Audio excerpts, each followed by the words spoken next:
HOA Karen polluted Park Lake, fined $200,000 and forced to clean it. The park was silent except for the faint gurgle of the lake. Now a sickly green, its surface choked with plastic bags and soda cans. Karen stood at the edge, arms crossed, her lips curled into a smirk that could curdle milk. "It's just a little cleanup," she snapped, as if the lake's ruin was a minor inconvenience. For years, Willow Creek Park had been the heart of our small town. Families picnicked under the oaks, kids chased fireflies, and the lake sparkled under summer sun. I'm Maya, a single mom and part-time librarian, who'd spent countless evenings here with my daughter, Lila, sketching dragonflies by the water. But Karen, the self-appointed queen of the HOA, had other plans. She'd always been a storm in human form, demanding, entitled, and utterly convinced her way was the only way.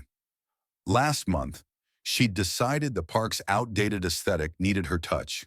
Without permits or consultation, she'd hired a shady contractor to beautify the lake, dumping untested fertilizers and rerouting drainage pipes to improve flow.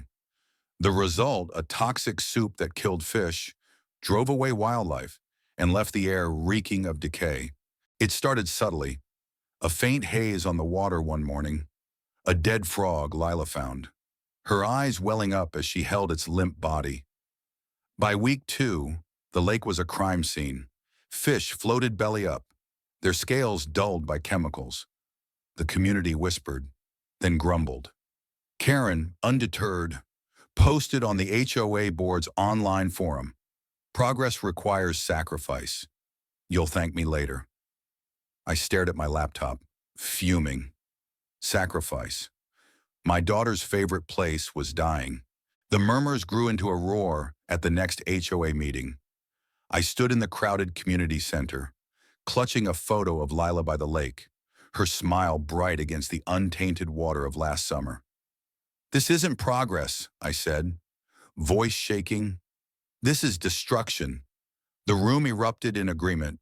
Parents, retirees, even the teens who usually skip these meetings. Karen, perched at the front in a pristine blazer, rolled her eyes. "You're all overreacting," she said. "The lake will recover," my contractor assured me. But her contractor, a greasy-haired man named Vince, had vanished, leaving behind unpaid bills and a trail of environmental violations. Then came the twist none of us saw coming. Old Mr. Hensley, the town's reclusive botanist who rarely left his greenhouse, shuffled into the meeting. He was 80 frail, but his eyes burned with purpose. He held up a folder, hands trembling. "I tested the lake water," he said, voice gravelly. "Phosphates, nitrogen, heavy metals all off the charts. Karen's fertilizers are industrial runoff. She didn't just ruin the lake, she's poisoned our groundwater." Gasps rippled through the room. Karen's face paled, but she doubled down. "That's absurd. You're just a senile old man." Mr. Hensley didn't flinch. He slid the folder to the HOA president, who promised to escalate it to the county. The conflict simmered for weeks. Karen dodged accountability, claiming she was misled by Vince. Meanwhile, the lake worsened. Lila stopped asking to visit. The stench was unbearable. I joined a volunteer group to document the damaged photos of dead wildlife, water samples, anything to build a case.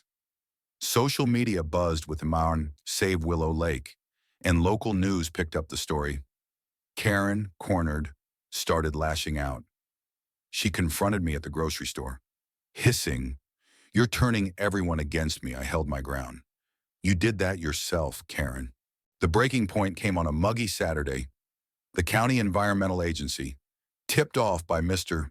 Hensley's tests, descended on the park. Inspectors in hazmat suits waded through the muck, their faces grim. A crowd gathered: parents, kids, even the mayor. Karen arrived, late and flustered, her usual swagger replaced by nervous glances. The lead inspector, a no-nonsense woman named Dr. Patel, held up a report. "The lake's ecosystem is collapsing," she said. "Contamination levels violate state law. Whoever authorized this faces serious consequences." All eyes turned to Karen. She stammered. I didn't know it was the contractor, but Dr. Patel wasn't having it. You signed the orders. You bypassed permits. This is on you." The crowd's anger boiled over. A father shouted. My son's asthma flared up from the fumes. A teenager yelled. "You killed our lake, Lila." Clutching my hand, whispered, "Why did she do this?" Mom, I had no answer. Karen's defiance cracked. She looked small, cornered, her blazer wrinkled under the weight of glares. Then came Mr. Hensley again, hobbling forward with a megaphone.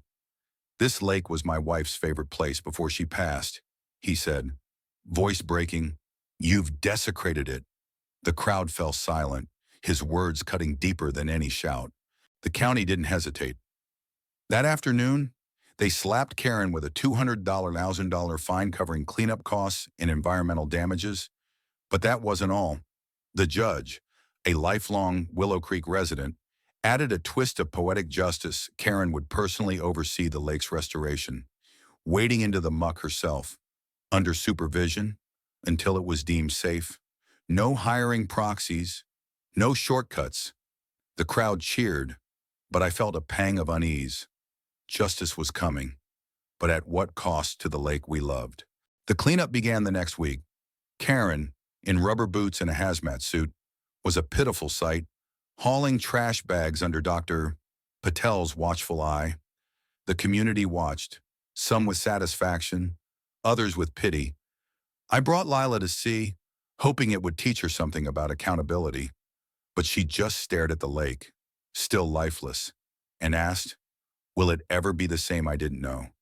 The process was grueling: chemical treatments, dredging, replanting. Karen worked in silence, her face etched with resentment. Rumors swirled that she tried to sell her house to dodge the fine, but the HOA blocked it, citing her liability. Months passed. The lake slowly improved: less murk, fewer dead fish. Volunteers, including me, planted new reeds and released native fish.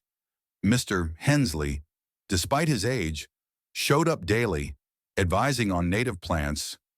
One day, he pulled me aside.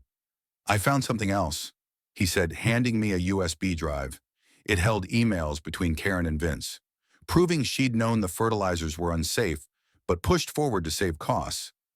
I turned them over to the county, which tacked on an additional fine for negligence. Karen's savings were wiped out, her reputation shredded. By spring, the lake showed signs of life. Dragonflies returned, and Lila sketched them again, though her smile was cautious. Karen finished her court-ordered cleanup, but the town never forgot. She withdrew from the HOA, her once loud voice silenced. At the park's reopening, I spoke to the crowd, Lila by my side. "This lake is ours again," I said, "but it's a reminder actions have consequences." I glanced at Karen, standing alone at the edge, her eyes fixed on the water. Was it regret, defiance? I couldn't tell. The story doesn't end neatly. The lake's recovery will take years. Karen's fines and labor were a start, but they can't undo the damage overnight. I think about Mr. Hensley's words, about his wife's love for this place, and I wonder if we all share some blame for letting Karen's ego go unchecked. What do you think? Was justice served? Or did we lose something bigger in the fight? Share your thoughts, because this lake and this story belong to all of us.